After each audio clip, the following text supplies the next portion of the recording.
What's up, you guys? Welcome back and thank you for joining me. Today we have a fade, obviously seen by the title, but we're going to be doing this one with the half attack, and I've talked about this a lot on the lives, so I just want to demonstrate it to you in an easy, quick to reference back video. So without further ado, let's just get to it. All right, we're just beginning real simple. I got the 6 on top. I'm going to lead the clipper a little bit, and I'm going to just mow this down. I'm using the magic clips. This was a couple days before I actually got my the Gamma Ergo in the mail. I've since been using this a lot lately, and if anybody wants to try anything from Gamma, if you use my code Eddie, you'll get 10% off. But other than that, the magic clip is a fantastic clipper. It's also one of my favorites, and we're working our way through, and we're just knocking the top down. Pretty straightforward. Anybody here could do this. We're just beginning kind of the first phase of the fade, and for those of you who follow me live, you know that I have a whole syllabus set up. I actually just dropped it in my intro video, but we have the 1 1/2 on now, and we're going up the side of the head. So the reason why we use the 1 1/2, as we talked about many times, is that is about the same width as the back of your comb. For instance, if you were able to take your comb, push it flat up against the side of somebody's head and cut whatever stuck out, this is the length you would be left with, which makes it a really easy starting point for clipper over comb. So we're going to just work our way up the head. A lot of you will ask if I'm flipping out or if I'm flicking out or if I'm doing anything like that. I'm not necessarily needing to do that. I just tend to kind of guide myself out tiny to get myself started with the clipper over comb. So we're moving the comb up and out off of the head and gently lifting away. And there is videos that I have that are dedicated to this. There is no way on earth that you're going to be able to do much in the way of barbering without this technique, because it's just so efficient, it's so fast, and it saves you so many steps. But also you can do more harm than good if you're not practiced at it yet. So, you know, obviously you need to follow what you're comfortable with. However, this is a technique that many barbers use all the time. Super, super important to learn. And just some of the basics, just to go through a few, is you definitely want to treat your comb like it's an immovable object. You don't want to go banging your clipper. The comb has kind of got to be the strong point here. It's got to be what keeps you away from the head and creates that distance. And beyond that, you're going to create distance from the haircut with the manufacturer's guides, with the guidelines. So you're going to have a pretty fun video here where we're going to actually do the half attack. And I think, other than the clipper over comb, this is going to be a very, very simple way for you guys to execute your fades and make it just super, super simple to learn. Beginning with the 5-0, we're going to remove all that hair towards the bottom. I like to do this. I like this as a starting point. I like to make sure that my guidelines are good and clean and efficient, and they are reflective all the way around the head. So every time I put a guideline in, I want to make sure that it's the same all the way around the head. This is a great way for you guys not to lose track of where you're at. And it's just a great way to just kind of solidify the fact that the blend is coming from the same point all the way around the head. I always like to jump from one side of the head to the other, and I like to just make it simple, connect it. Obviously, if one side's higher than the other, raise the other side, make it even, and make it all work. So once we have this entirely skinned down, this machine obviously is meant to do this fast. It's a workhorse. It's the machine that you want to use instead of beating up on your trimmers. You want to get it all done as quickly as possible. So far in this haircut, I don't feel like most people would struggle with the steps I've taken, minus the clipper over comb, but most of you guys could run a number 6 on top, skin the bottom, and begin moving with your electric shaver. So actually, let's talk about the electric shaver for a second here. Okay, the electric shaver that I choose to use is the Braun Series 9. There's a lot of benefits to using this machine. It's a very easy machine to blend with. The center can actually take down long hair. So I've actually done entire heads that were at like a number 1 and took them down to skin with this. Besides the point, that's not what I'm trying to get at here. There's a little adjustment here. All right, when it's set to dry, the head just articulates, right? When it's set to wet, the head stays still. All right, what I like to do to get the fade really close, because a lot of barbers think you can't get close with this, but you can. Put it on dry and click it into this position. Now, what we could do is we could use just one side of the guard. We could use one side of the blade if we choose to. And as we come up to our 5-0 line, we're lifting out, lifting away, or possibly coming down, touching it, peppering it, or pushing down. So this is definitely super important. Let's roll it. Super important to understand how to do these steps, because I'm trying to get you through, say, phase 1, phase 2 is clipper over comb, but before we get to the blend, we need to make sure that we got all our bases covered before we get there. Otherwise, you're just setting yourself up for a disaster. So if this part with the Braun Series 9 is done incorrectly, you're obviously going to have to return to it at some point in your fade, and your cleanup phase is probably going to turn into a lot more work than it needs to. So all we got to do is just make sure that we're being super thorough. I've gotten a lot of comments recently about people having issues. They run into issues during the blend. Usually when you're running into issues during the blend, you're not following the process, or maybe you don't understand the way the guards work. And we go into that, in heavy detail on the live feeds, and you guys are free to just ask whatever question it is you're struggling with. But using the fade scale and things like that are definitely going to help you to understand what to do in the event that you get lost, or what to do as your next step. Now, we're providing you a different option here. We're actually going to be using the half attack, which means that I'm going to put a half guard on my clipper, and I'm going to put my clipper in the closed position. Now, that's actually almost the same as not doing that, taking the guard off and putting it in the open position. Okay, so the reason why we're doing that is because most clippers are going to cut great in the closed position. The Masters, not the Masters, I meant to say the Magic Clips. The Magic Clips are probably one of the more weak cordless clippers that I've used. It's not to say they're bad. They're just kind of weak, and they definitely cut a little bit better when they're in the closed position. And this half guard, this half attack just makes it super simple to get this blend on point. So we're just gently moving up the head and kind of loosening up what I'm doing. I'm sort of rocking. The motion that I'm using is sort of in my wrist and it's sort of in my fingers, but I'm not really leaving the head too much, except for when I need to stop to kind of check to evaluate what's going on. But I see a lot of mistakes being made by people that are just constantly bouncing on the head and leaving the head too much. It's wildly inaccurate if you're not anchoring yourself to something. So please anchor yourself to the head and lift off very gently, and try to use that C rocking motion where you're actually maintaining some point of contact usually. So whether it's a gentle contact with the heel of the clipper or the middle of the clipper, that's what you got to do. But the moment we get into actually blending this bottom line, which we're going to give it some time. I'm actually going to go up. The moment we get into blending this bottom line, we're gonna start using our angles. So I'm already starting to use some angles now. I have a number 1 on, and I'm doing the exact same motion. I have it in the open position. It's possible that this might create another guideline for you if you're not feathering your wrist good, if you're not getting into those upper lengths properly.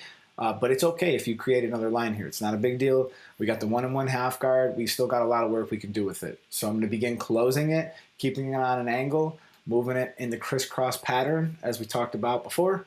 We're crisscrossing so that we can pick up as much of that hair as we possibly can. And there's always going to be an easy side to the hair, and there's always going to be a more difficult side to the hair. And part of that can be the grain pattern, the way the hair lays, whether it's matted down, whether the client came in with gel or slept on that side, or there's a lot of factors that can cause you to struggle on one side. Which, if any of those other factors were the case, a shampoo could do you wonders before you do a haircut. It really can. I mean, it's not just something that should just sit unused in the shop. If your client comes in with a bunch of crap in his hair, take him to the shampoo bowl, get it out of there, tell him that you'll give him a better haircut with all this stuff removed. And this will be a teachable moment for them, because a lot of clients believe that they need to come in to show you how they style it. They pour a ton of glue in their hair, and then they're like, okay, cut it. I put it in here because I wanted you to see how I wear it. Like, I know that clients might not know this, But the moment I look at somebody, I can tell how they wear it. By the moment I see it, I could tell how it was. None of this is a mystery to me. So I wish that people would come in with clean, dry hair, but the truth is they don't.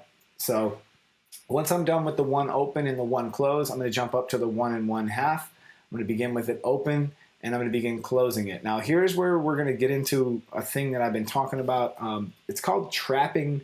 I'm calling it trapping the fade. I'm not sure what somebody else might call it, but I'm calling it trapping the fade. And the way that you do that is by understanding your guards. So I know that I may not have done everything I could do with the number 1, right? So what I'm going to actually do is I'm going to leave the number 1. I did it with it open, did it with it closed, but I left myself some hair just so I don't make no mistake. I jump up to the 1 1/2, do it open, do it closed. Then I can return to the 1, and I know exactly where I can go because that's when I'm going to actually eliminate whatever dark spot or shadow that I've been fighting with. So as you can see, I'm putting a pretty good blend on them now. Everything's working out really well. We still got to do that bottom line, and many of you struggle with the bottom line. And a lot of times, the reason why you struggle with the bottom line is your equipment is not set up properly, or you're probably not holding it flat. We'll talk about that in a minute. But as long as you're maintaining a good flush cut on the hair, you're going to wind up with the same progress I have. You're going to have the same kind of blends that I get. You're going to get as good at this as I am. It's not rocket science. You can get good at this. You just got to put in the reps. So here I am returning back with the 1, and now I know it's safe to go where I want to go because I've paved the way with my 1 1/2, and I jump back down to my 1. So I've trapped the blend in between those 2 lengths, and now I'm just trying to figure out which length is it that's going to make that shadow that I'm fighting with disappear. And once I identify what that is, I'm playing with the lever, I'm opening it, I'm closing it, and I know that I can easily fix it by jumping up back to that 1 1/2 guard. So that's why this blend is trapped in between 2 levels. And you might even do that with the 1/2. You might even do that with whatever steps are on the border of each other. So for instance, an open taper, closed taper is on the border with the trimmer. Okay, so you might do trimmer, open taper, closed taper, and trap the fade somewhere in there and just keep working that out till you got that line perfect. And you can trap this fade between any 2 lengths as long as you understand what the bordering next steps are or the step below it is. So now looks like I got the top of this blend pretty good. And we're going to return to the 1/2 guard. I got the 1/2 guard on there. I got it open, and I'm now trapping between the 1/2 and the 1 guard. I'm going to go open. I'm going to go closed, and then I'm eventually going to just take the guard off, and jump onto this bottom line. And as I do that, I'm really, really trying to be careful. I'm basically using one of the corners. It's difficult to see from this angle, but essentially what's happening is there's a lot of touching, just hovering one of the ends of the clipper, whatever one I need to operate, just to get all that hair into the actual cutting blade. So that's the deal here. And eventually I begin with it all the way open. I'm going to stay just a little bit lower each time I click it down. I'm going to stay just a little bit lower, keeping that angle, a little bit lower, a little bit lower, a little bit lower. If I get to the bottom and it hasn't came out all the way, return to your previous step, grab a trimmer. And when you do grab a trimmer, don't rush. This is a time where you can easily make a mistake. So just don't rush. Just be really precise about what you're doing. Be careful. And now we can fade trap between the 1/2, the open taper, closed taper, and the trimmer. So it's really as simple as that. So what I did was I kind of did the left side, kind of did the right side, and now I'm going to come back and fix up the back. So essentially the way that I typically cut hair, normally I have the client kind of revolving, and I'm trying to do all these steps. Each step that I do, I try to do it all the way around the head. Sometimes for the video purposes, if I move a client, I'm going to have to reset the auto. Like I don't use autofocus most of the time unless I forgot to turn it on. But normally I keep it in manual focus so that I can get the best shot that I possibly can, and it doesn't jump all around and hunt for focus. And if you guys ever have any questions about like what angles are best to use for hair cutting, like how to not get in the way and stuff like that, like I've really learned a lot about filming myself along the way. And I've made a lot of mistakes and made things really difficult on myself. And finally, I got an area where I put my camera that I'm really happy with. And I think it brings me some really good footage in this location. So I'm repeating the same steps on this left side of the head. I have it probably entirely closed or very close to entirely closed. And one of the other things that's kind of nice, like if you guys are like total beginners, you have a couple options that might help you out a little bit. And one of them is getting one of these clippers that has an actual little seat for every single one of these clicks. So if you see you got 1 click, 2 click, 3 click, 4 click, this just makes it really teachable and very, very easy to understand. Now, the other thing that you want to remember too is you see me using my texturizing shears now. This is kind of like my finisher for the haircut. But when you are working with your clippers, you need to know when to stop, when to leave enough hair to actually be able to do this step successfully. So sometimes you're not making it absolutely perfect, which is fine. Back off, see what your texturizing shears can do, see what maybe some shear over comb can do, and then go back in with your clippers if you need to touch it up. But it's all about caution. This is how you increase your consistency. This is how you keep your haircuts coming out really good, is by giving yourself a little bit of room to breathe, knowing kind of what step can run me into trouble and what might not, and understanding how all that works. So sometimes you'll see me back off of a fade that is not perfect. You guys might be like, hold up, there's a dark spot there, Eddie. Get that. But like, it ain't all about just charging in there like the cavalry. All right. Sometimes you got to work around it, because one of the things that's frustrating about learning about cutting hair is you can do everything right and still come out with a bad haircut. Like, you can follow all the steps that I'm telling you, and you can still come out with a bad haircut because the contours of the hair, potentially there could be depressions in the scalp, the way his hair grows. There's so many factors that can contribute to it not looking good, that we give you these guidelines and show you these techniques, but a lot of it is subject to change based on the client, based on sometimes clients come in and ask for things that they don't fit. Anything can happen, and it makes it difficult. It really does. So we're using some shear over comb, an essential technique, especially for like finally connecting the top to the sides in the best way possible. I love to just wet it, comb it forward, and look for any weight. You can really see it pretty easily, especially like down here in the crown. Sometimes you have to lift it up funny because the way the hair is just jutting forward, it's just not really showing you, much. So you have to be careful and to accommodate for that, and try to lift it up against the grain. So if that means holding the clipper or the comb backwards when we're doing some clipper over comb, then so be it, But that's pretty much it for this tutorial. I hope that you guys learned something. And other than that, man, I got one last little message for you, and I'm going to let you go. So I'm really excited to dive into some of this stuff a little bit further. We got a lot of other cool videos coming up, and today's kind of like a marathon for me to prepare them. So this is the YouTube Barber Academy. I am Mr. Eddie Barber, and I'll see you guys in another video. I'm out. Peace. Got that Gamma blow dryer? You like that thing? Starts a hurricane. Stick around for the giveaways, man. Hit that bell.